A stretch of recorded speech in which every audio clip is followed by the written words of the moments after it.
I'm lying in a hospital bed with pneumonia, fever spiking at 103 degrees, when I see my parents' Instagram story.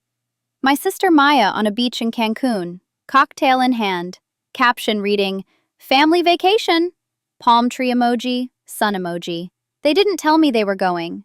They didn't ask if I needed anything before they left. They just went, leaving their 27-year-old daughter alone in the hospital with a lung infection serious enough that doctors wanted me monitored overnight.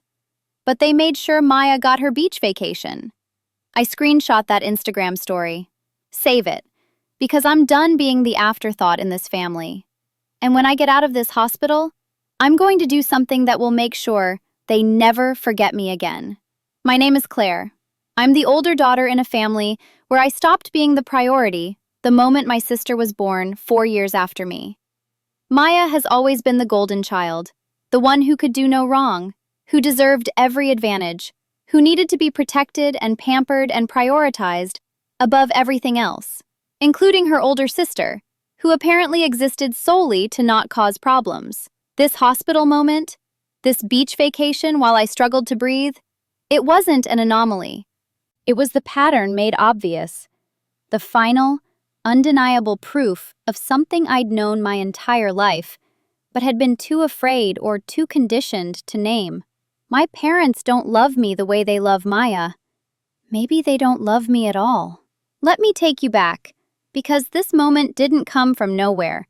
It was built on 27 years of being second place, of being the responsible one, of being told I was mature enough to understand why Maya needed more attention, more money, more everything. Growing up, Maya was the star. She took dance classes, expensive ones, 3 times a week, plus competition fees and costume costs that ran into thousands of dollars annually. I played soccer for 1 season before my parents said they couldn't afford club teams and travel costs. Maya went to a performing arts summer camp every year that cost $4,000 for 6 weeks. I went to the YMCA day camp that cost $200 for the whole summer. When Maya wanted to go to private high school because she said the public school didn't nurture her artistic soul, my parents refinanced the house to pay the $22,000 annual tuition. I went to public school and was told to be grateful for the excellent education. I made straight A's. Maya barely maintained a C average. But when report cards came, my parents celebrated her progress, and my dad would glance at mine and say, "Keep it up." The financial disparity was one thing.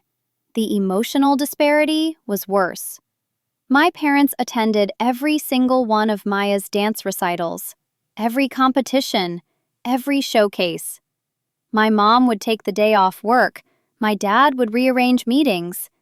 They'd sit in the front row with flowers and a video camera, cheering like Maya was performing on Broadway instead of in a suburban rec center. I had soccer games every Saturday for 2 seasons. My parents came to 3 of them total. Both times, they left at halftime because Maya had a rehearsal. When I got accepted to a good state university with a partial scholarship, my parents took me to Chili's to celebrate. When Maya got into a mediocre private arts college with no scholarship, they threw her a graduation party with catering and a DJ that cost $3,000. I worked 20 hours a week throughout college to cover my living expenses and graduated with $28,000 in student loans. Maya's parents paid for everything: tuition, room and board, spending money, a car, spring break trips, sorority fees. After graduation, I got a job in graphic design at a mid-sized company in our city. Started at $42,000 a year, lived in a tiny apartment, paid down my loans aggressively. Maya moved to Los Angeles to pursue acting, which really meant working part-time as a hostess while going to auditions that never led anywhere. My parents sent her money every month. Rent assistance, they called it. $1,000, sometimes $1,500, to help with LA living costs. I asked them once if they could help me pay down my student loans faster. My dad said, You have a steady job. You can handle it. Maya needs support to follow her dreams. My debt. Apparently, one mattered more than the other. When I got promoted to senior designer at 25, a significant achievement in my field, I called home excited to share. My mom said congratulations, and then spent 30 minutes telling me about Maya's callback for a commercial. Maya didn't get the commercial, but the callback was still somehow more exciting than my promotion. Last year, I got engaged to my boyfriend of 3 years, Tyler. He's a good man, kind, stable, supportive in ways my family never was. When I called to tell my parents about the engagement, my mom cried happy tears and said she was thrilled. Then, Maya announced 2 weeks later that she'd been cast in a small indie film. Unpaid, but it was a real acting role. My parents flew to LA for the premiere, a screening in a small art house theater for about 30 people. They stayed for a week, took Maya to nice dinners, posted constantly on social media about their talented daughter, the actress. My engagement got a Facebook post. Maya's 15-minute role in a film nobody would ever see got a week-long celebration trip. The wedding planning was when the pattern really crystallized. Tyler and I were paying for everything ourselves. We'd budgeted $15,000 total. My parents offered to contribute $2,000, which I appreciated, even though I knew it was a fraction of what they'd spent on Maya's various ventures over the years. Then, Maya decided she wanted to take a master class with some famous acting coach in New York. Cost? $8,000 for a 2-week intensive program. My parents paid for it without hesitation. When I pointed out that they'd just given Maya $8,000 for a 2-week class, but were only contributing $2,000 to my wedding, my mom said, "Maya's investing in her career. You and Tyler have good jobs. You can afford your wedding." I stopped arguing. What was the point? This was who they were. This was who they'd always been. But I'll admit, I started pulling back. I called less frequently. I stopped sharing exciting news because I knew it would be met with lukewarm response before the conversation pivoted to Maya. I built my life in the shadows of their indifference, surrounded by friends and Tyler's family who actually celebrated my existence. Then, 3 weeks ago, I got sick. Really sick. It started as what I thought was a bad cold. Cough, fatigue, low-grade fever. I worked from home, took over-the-counter medicine, assumed it would pass. But after 5 days, I wasn't getting better. I was getting worse. The cough became painful. Breathing became difficult. My fever spiked to 102 degrees. Tyler, worried, drove me to urgent care on a Saturday morning. The doctor listened to my lungs, ordered a chest x-ray, and her face got serious. "You have pneumonia. Pretty severe. I'm going to call ahead to the hospital. You need to be admitted for IV antibiotics and monitoring." Pneumonia. At 27, I'd been so focused on pushing through, on not being a burden, that I'd ignored how sick I actually was. Tyler drove me straight to the hospital. They admitted me, started me on IV antibiotics, put me on oxygen because my blood oxygen levels were low. The doctor said I'd probably need to stay at least overnight, maybe longer depending on how I responded to treatment. I texted my parents from my hospital bed. "I'm in the hospital with pneumonia, admitted overnight for IV antibiotics. Pretty sick, but they're taking care of me." My mom responded 2 hours later. "Oh no, hope you feel better soon." Heart emoji. That was it. No follow-up questions, no offer to visit, no, "Do you need anything?" Tyler's parents showed up at the hospital within an hour of him calling them. They brought magazines, snacks, a phone charger. They sat with me while Tyler went home to shower and change. They asked questions, talked to my nurses, made sure I was comfortable. My parents sent a heart emoji. I spent Saturday night in the hospital. Fever, chills, coughing so hard I thought my ribs would break. The antibiotics were working, but slowly. Sunday morning, my doctor said they wanted to keep me another night to make sure I was stable. Tyler stayed with me all day. His mom came back in the evening. My phone stayed quiet, except for texts from friends. Nothing from my parents. Sunday night, scrolling through Instagram to distract myself from feeling terrible, I saw it. A story from my mom's account, posted 3 hours earlier. Maya on a beach, sunset behind her. Colorful drink with an umbrella, huge smile. And the caption? Family vacation! Palm tree emoji, sun emoji. I stared at it for a long time. Long and Tyler noticed. "What's wrong?" he asked. I turned the phone toward him. His face went from confused to angry to something that looked like heartbreak. "They're on vacation," he said flatly. "You're in the hospital with pneumonia, and they're on vacation." "With Maya," I added. My voice sounded strange, too calm. "They took Maya to Cancun." Tyler pulled up my mom's Instagram profile. There were more photos. The resort, the pool, dinner last night, my parents and Maya at some beachfront restaurant, all three of them smiling for a selfie. The timestamp showed they'd flown out Saturday morning. Hours after I'd texted them, I was in the hospital. They'd gotten my text about being hospitalized with pneumonia, sent a heart emoji, and gotten on a plane to Mexico. "I'm going to call them," Tyler said, reaching for his phone. "No!" I stopped him. My hand was shaking, but my voice was steady. "Don't.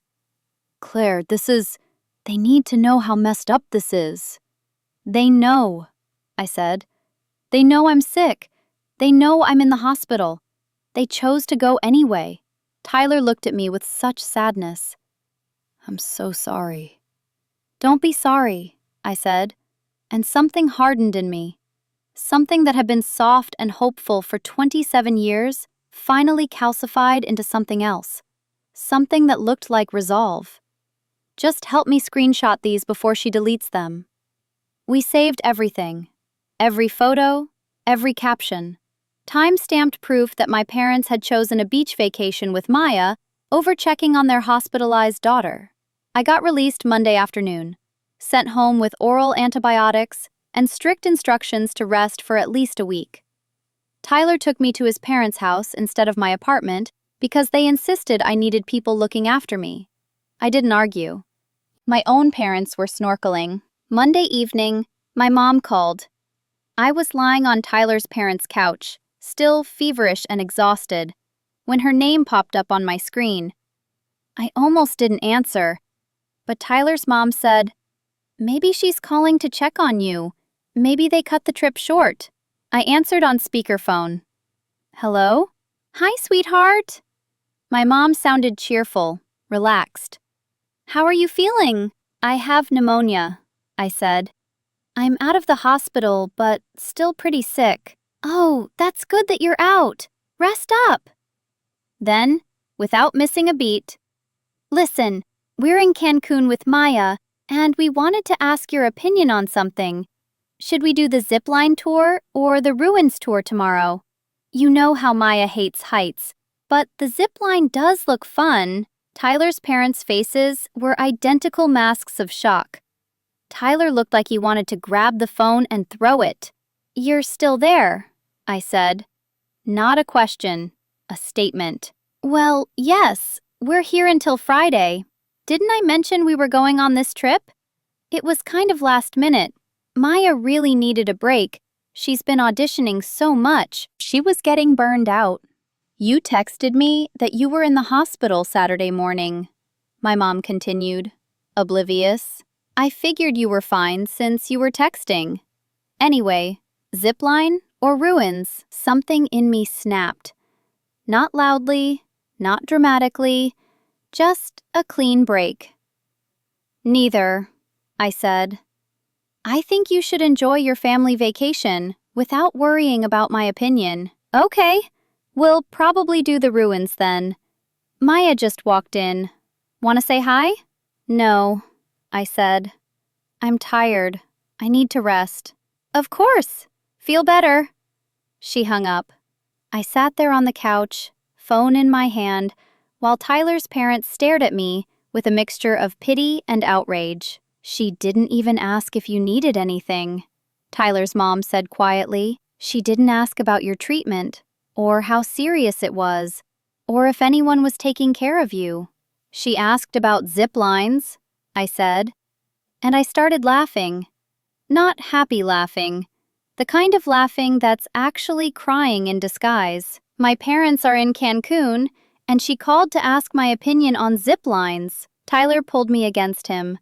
I cried into his shoulder while his parents sat there helplessly. This physical manifestation of what parental love actually looks like, making the absence of my own parents even more stark. That night, after I'd cried myself out and taken my medications and fallen into an exhausted sleep on their guest bed, I had a dream about Grandma Helen, my mom's mother, who died when I was 20. Grandma Helen had always seen the favoritism. She'd tried to balance it out by giving me extra attention, celebrating my achievements, making sure I knew I was valued. In my dream, she was sitting at the foot of the bed. "You deserve better," she said. "Stop waiting for them to change. They won't." I woke up with absolute clarity. I was done. Done hoping for their attention. Done accepting crumbs. Done being the forgotten daughter. And I was going to make sure they knew it. I spent Tuesday recovering physically and planning mentally. Wednesday, I felt strong enough to sit at a computer for an extended period. That's when I started working on what I came to call the document. I created a presentation, a comprehensive, detailed, time-stamped presentation documenting 27 years of disparate treatment. I called it a case study in parental favoritism, the Morgan family analysis. I started with the screenshots from the Cancun trip. Me in a hospital bed, I had Tyler take a photo that showed the IV, the oxygen tubes, the hospital bracelet. Then the Instagram stories of Maya on the beach, our parents smiling, everyone having a wonderful time. Caption: Saturday, November 11th. Claire hospitalized with severe pneumonia, requiring oxygen and IV antibiotics. Parents' response: heart emoji at 2 p.m. Parents' action: flight to Cancun at 9 a.m. Then I went chronologically backward through our lives. My wedding budget versus Maya's masterclass cost. My promotion phone call versus Maya's callback celebration. College costs. A spreadsheet showing $28,000 in loans for me versus $0 for Maya. High school. Public versus private. Complete with tuition receipts I'd found in old family files. Childhood activities. Maya's dance expenses by year. I estimated conservatively at $40,000 over 8 years, versus my $200 summer camp. I included photos. Report cards showing my straight A's with "Keep it up" written by my dad, versus Maya's C's with celebration stickers. Awards I'd won that never made it to the fridge. Programs from Maya's recitals that my parents kept in special albums. Every achievement of mine that went uncelebrated. Every mediocre accomplishment of Maya's that got a party. Numbers, dates, seats, photos, evidence. I made it professional. Clean design, clear headers, easy to follow. No emotional language, just facts, presented clinically, like the case study the title claimed it was. The final slide was the Instagram screenshots again, with a simple question. After reviewing this data, would you conclude that the Morgan parents treat their daughters equally? I saved it as a PDF, sent it to myself, and then I waited for them to come home. They returned from Cancun Friday night. My mom called Saturday morning. "We're back. Do you want to come for dinner tomorrow? We brought you a souvenir from the trip." A souvenir. They'd brought me a souvenir from the vacation they'd taken while I was hospitalized. "Sure," I said. "I'll be there at 6. "Wonderful. Oh, and Maya's coming too. She stayed an extra few days, but she flew back this morning. We have so many photos to show you." "I have something to show you too," I said. Tyler offered to come with me for moral support. I said no. This was something I needed to do alone. I showed up at my parents' house Sunday at 6 exactly. I had my laptop in my bag. I had backups on a thumb drive and in my email. I had screenshots on my phone. I was prepared. Maya answered the door, tan and glowing. "Claire, you look terrible. Are you still sick?" "Pneumonia takes a while to recover from," I said. My parents were in the kitchen. My mom hugged me. "We're so glad you're feeling better. Sit. Dinner's almost." We made fish tacos. They were so good in Mexico, we wanted to recreate them. We sat down to dinner. They talked about the trip, the resort, the excursions, the food, the weather. Maya showed photos on her phone. My dad told a funny story about a mix-up with their rental car.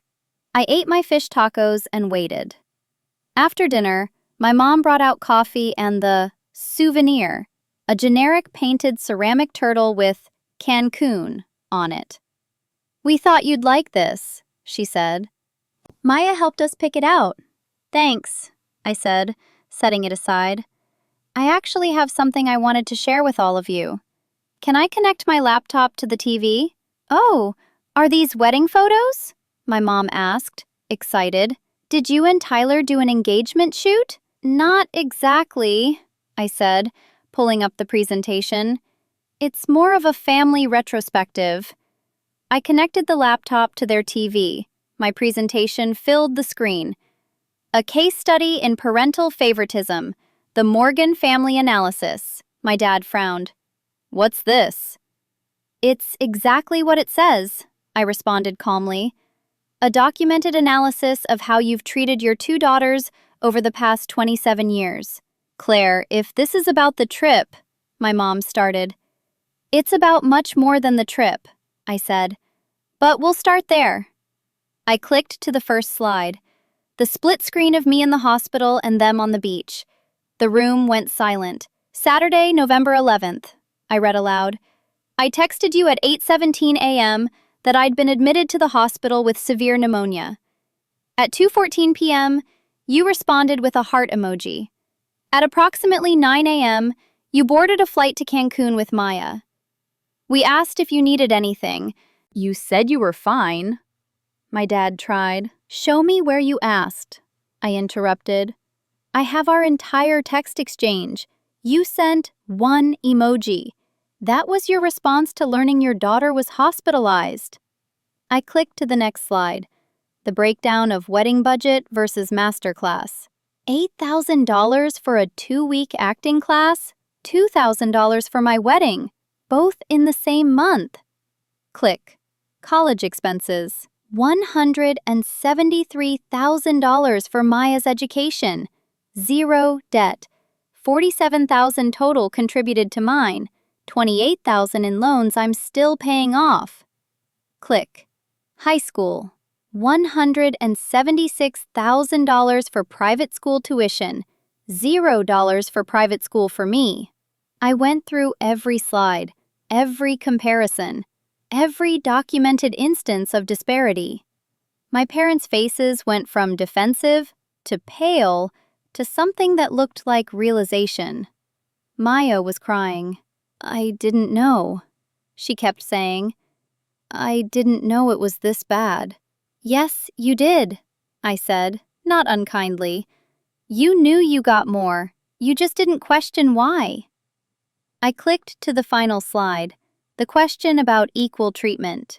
"So here's my question," I said, looking at my parents.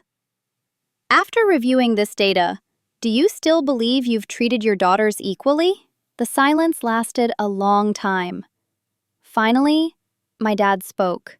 "We always thought you were more independent, that you didn't need as much help." "No," I corrected. "You trained me to be independent because you were too busy with Maya to give me attention. And then you used my independence as justification for continued neglect." "That's not fair," my mom said, her voice breaking. "We love you both the same."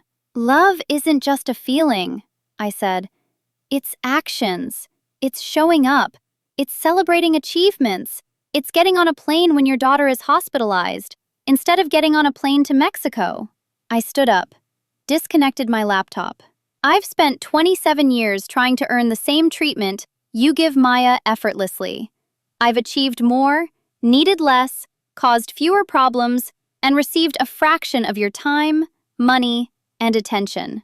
I'm done trying. I'm done hoping you'll see me. I'm done accepting scraps while Maya gets the feast. Claire, please. My mother reached for me. I'm not cutting you off, I said. I'm just done pretending this is normal. Done pretending it doesn't hurt. Done making excuses for you. I picked up the ceramic turtle. Thanks for the souvenir. I'll treasure it as a reminder of the day you chose a vacation over your hospitalized daughter. I walked to the door, turned back. For the record, I'm getting married in 6 months. The wedding you contributed $2,000 to while spending $8,000 on Maya's acting class that same month. Tyler's parents have offered to contribute $15,000. They've known me for 3 years. You've known me for 27. Let that sink in. I left, got in my car, drove to Tyler's apartment where he was waiting. How did it go? He asked. I showed them everything, I said. Every number, every comparison, every instance of favoritism documented over 2 decades. And now they know I know. They can't pretend anymore. They can't make excuses. The data doesn't lie. Tyler pulled me close. I'm proud of you. Me too, I said, and I meant it. The fallout was immediate. My mom called 15 times that night. I didn't answer. My dad sent a long email that I read once and archived. Maya texted, I'm so sorry. I never realized. Can we talk? I didn't respond to any of them. 3 days later, a letter arrived. From my parents. Handwritten. Dear Claire, it read, We watched your presentation 3 more times after you left. We've been in therapy, both together and individually, trying to understand how we let this happen, how we didn't see what we were doing to you. The therapist asked us to write down every time we prioritized Maya over you in the past month alone. We filled 4 pages. We're ashamed. We're heartbroken. We're sorry. We know sorry isn't enough. We know we can't undo 27 years of damage, but we want to try to do better. If you'll let us. We love you. We should have shown you that better. We should have shown you that at all. Please give us a chance to fix this, Mom and Dad. I kept the letter, didn't respond. Tyler and I went ahead with wedding planning. His parents helped with everything. They came to cake tastings and venue tours and dress appointments. They celebrated with us, cried happy tears, treated our wedding like the important event it was. My parents sent checks, big ones. Guilt money, Tyler called it. The first was for $15,000 with a note. We should have contributed this from the start. We're sorry. Then another for $28,000. For your student loans. We should have helped with these years ago. Then another for $8,000. The amount we spent on Maya's masterclass to balance things. Guilt money or not, I deposited them. Paid off my loans completely. Put the rest in savings. Maya reached out through email. A long, thoughtful email about how she'd been reflecting on our childhood, how she'd benefited from favoritism she didn't question, how she wanted to build a real relationship with me, built on honesty instead of imbalance. I responded, I appreciate this. I need time. I'll reach out when I'm ready. 6 weeks after my presentation, my mom asked if she could visit. Just her. Not my dad, not Maya, just her. I said yes. She showed up at my apartment with flowers and red eyes like she'd been crying. I'm not here to make excuses, she said immediately. I'm here to listen, to hear what this has been like for you. Not to defend myself or explain our reasoning, just to listen. So I told her. Everything. The years of feeling invisible. The achievements that went uncelebrated. The financial disparity that made me feel worthless. the hospital trip that broke something fundamental in me.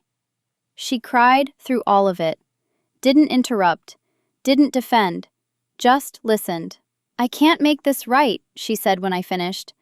"I can't give you back your childhood or redo the moments we missed. But I want you to know, I see it now. I see what we did to you. And I'm so, so sorry." "Why?" I asked. "Why was it always Maya? What did I do wrong?" "Nothing," my mom said firmly. "You did nothing wrong. Maya was louder, more demanding. She struggled more. And we told ourselves you didn't need the same attention because you were handling everything so well.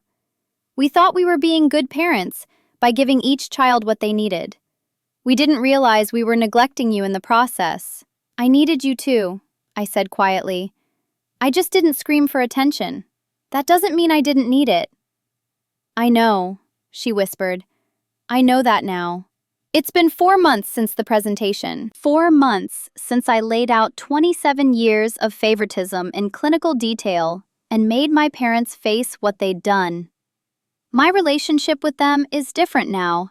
Better in some ways, worse in others. We talk on the phone once a week. They ask about my life.